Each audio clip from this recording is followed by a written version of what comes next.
ప్రభుత్వ పాఠశాలలో పనిచేస్తున్న స్వీపర్స్, నైట్ వాచ్మెన్లు, మధ్యాహ్న భోజన పథకం కార్మికులకు పెండింగ్ లో ఉన్న వేతనాలు తక్షణమే విడుదల చేయాలని ఏఐటీయూసీ ఆధ్వర్యంలో కడప కలెక్టరేట్ కార్యాలయం వద్ద నిరసన ధర్నా చేపట్టారు. పెండింగ్ లో ఉన్న జీతాలు చెల్లించాలని వారు డిమాండ్ చేశారు. రాష్ట్ర ప్రభుత్వం స్పందించి తమ న్యాయపరమైన సమస్యలను పరిష్కరించాలని, లేని పక్షంలో ఏఐటీయూసీ ఆధ్వర్యంలో చలో చంద్రబాబు నాయుడు ఆఫీసును ముట్టడి చేస్తామని హెచ్చరిస్తున్నారు. ఇంకా ఆందోళన గురించి మరింత సమాచారాన్ని మా కడప జిల్లా ప్రతినిధి షబ్బీర్ మరిన్ని వివరాలు అందిస్తారు. మధ్యాహ్న భోజన కార్మికులతో పాటు ఆయాలో వాచ్మెన్ల సమస్యలు పరిష్కరించాలని డిమాండ్ చేస్తూ ఏఐటీయూసీ ఆధ్వర్యంలో కడప కలెక్టరేట్ వద్ద ఆందోళన కార్యక్రమాన్ని చేపట్టారు. ఈ ఆందోళన కార్యక్రమం గురించి మనతో మాట్లాడడానికి ఇక్కడ కొంతమంది ఆయాలు ఉన్నారు. వాళ్ళని అడిగి తెలుసుకునే ప్రయత్నం చేద్దాం. చెప్పండి, ప్రధానంగా మీ సమస్య ఏంది? మీరు ఎందుకు ఈ ధర్నా బాట చేపట్టారు? మేము గత 6 సంవత్సరాల నుంచి పనిచేస్తున్నాము. అవును సార్, మేము గత 6 సంవత్సరాల నుంచి పనిచేస్తున్నాం. మాకు ఇచ్చేది 6,000. అది రోజుకు 200 చొప్పున. పొద్దున 8:30 నుంచి సాయంత్రం 4 వరకు స్కూల్లోనే ఉండాలా. బాత్రూమ్లు క్లీనింగ్ చేయాలా, టాయిలెట్లు క్లీనింగ్ చేయాలా, ప్యాడ్లన్నీ ఎత్తాలా, మళ్ళీ హెడ్ మాస్టర్ రూమ్ తోయాలా, తుడసాలా, బాత్రూమ్ కడగాల. ఆమె మోటార్ కూడా చెడిపోతే ఆమెకు నీళ్లు కూడా తెచ్చి పెట్టాలా.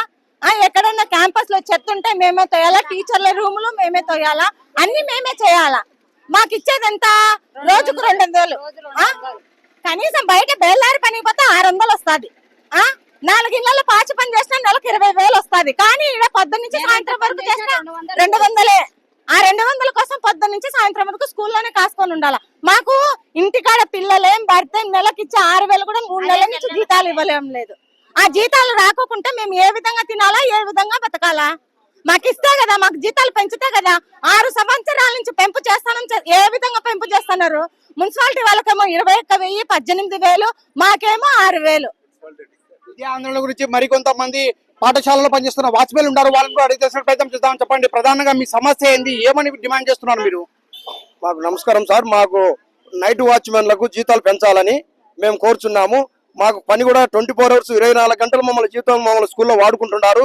దయచేసి మాకు తగినటువంటి జీతాన్ని పెంచి మున్సిపాలిటీలు 18,000 జీతం ఇస్తుంటారు కనుక మాకు కూడా అదే జీతం ఇస్తారని మేము ఎదురు చూస్తున్నాము. మరి ప్రభుత్వానికి కూడా మేము తెలియపరుస్తున్నాము. మాకు ఖచ్చితంగా 18,000 రూపాయల నుంచి మాకు ఖచ్చితంగా జీతం ఇవ్వాలి. మాకైతే మేము చాలా 24 అవర్స్ మేము స్కూళ్ళల్లో రాత్రి పగుళ్ళు మేము పనిచేస్తున్నాము. రాత్రి నైట్ ఉండాలి. ఉదయం 9 నుంచి మళ్ళీ 4 గంటల దాకా కూడా వాళ్ళ ఆధ్వర్యంలో ఉండాలి. ఖచ్చితంగా మాకు జీతాలు అయితే పెంచాలి. ఇదే ఆందోళన గురించి మనతో మాట్లాడడానికి ఏఐటీసీ నాయకులు ఉన్నారు. వాళ్ళని అడిగి తెలుసుకునే ప్రయత్నం చేద్దాం. చెప్పండి, గతంలో కూడా మీరు మధ్యాహ్న భోజన కార్మికులతో పాటు ఆయాల వాచ్మెన్ల సమస్యలు పరిష్కరించాలని ఆందోళన కార్యక్రమాలు చేపట్టారు. కానీ రాష్ట్ర ప్రభుత్వం నుంచి ఇప్పటి వరకు స్పందించలేదు. దీన్ని ఎలా చూస్తున్నారు? వాచ్మెన్ల ఆయాల మధ్యాహ్న భోజన కార్మికుల సమస్యలు పరిష్కరించకపోతే ఏఐటీసీ ఆధ్వర్యంలో భవిష్యత్ కార్యాచరణ ఎలా ఉండబోతోంది? నా పేరు చాంద్ బాషా. నేను రాష్ట్ర డిప్యూటీ జనరల్ సెక్రటరీ. మధ్యాహ్న భోజన కార్మికులకు 2023 నుంచి ఇంతవరకు మేము జీతాలు లేకోకుండా కనీసం 2010 వరకు ఉచితంగా వెట్టి చాకరీ చేసినారు. ఇప్పుడు ఇక్కడ వచ్చిన కలెక్టర్ గారు కొత్త నూతన ప్రభుత్వం వచ్చిన తర్వాత, కూటమి ప్రభుత్వం వచ్చిన తర్వాత ఆ సెంట్రల్ కిచెన్ పేరు పెట్టి 23 సంవత్సరాలు చేస్తే వంట ఏజెన్సీలను, అలాగే రాష్ట్ర వ్యాప్తంగా 85,000 మంది వంట ఏజెన్సీలను ఈ రోజు వాళ్ళ కడుపు కొట్టి వాళ్ళ జీవన విధానం పైన కూడా కడుపు కొట్టే విధానంగా వాళ్ళు చేస్తున్న పద్ధతి. అలాగే స్కూల్ ఆయాలకు, వాచ్మెన్లకు వాళ్ళు 24 అవర్స్ వాచ్మెన్లు చేస్తున్నారు. వాళ్ళకి ఇచ్చే 6,000 జీతాలలోనే మేము పగులంతా కూడా చేయాలంటారు. వాళ్ళకి ఇచ్చేదేమో ఓన్లీ రాత్రిపూట వాచ్మెన్ అన్నారు. ఇప్పుడేమో మొత్తం 24 అవర్స్ వాళ్ళు మీరు ఉండాలా, మాకు ఖచ్చితంగా ఉండాలంటారు. ఆయాలకు వచ్చేసి బాత్రూమ్లు ఊడ్చాలని చెప్పి మేము తీసుకునే విధానం ఆ రోజు అయితే, ఈ రోజు పరిసరాలు ఊడ్చాలా, రూములు ఊడ్చాలా, వాళ్ళ పరిస్థితి మొత్తం ఘోరంగా ఉంది సార్. దయచేసి మేము కూడా కలెక్టర్ విజయవాడ డైరెక్టర్ గంగా భవాని గారికి మేము లెటర్ ఇవ్వడం జరిగింది.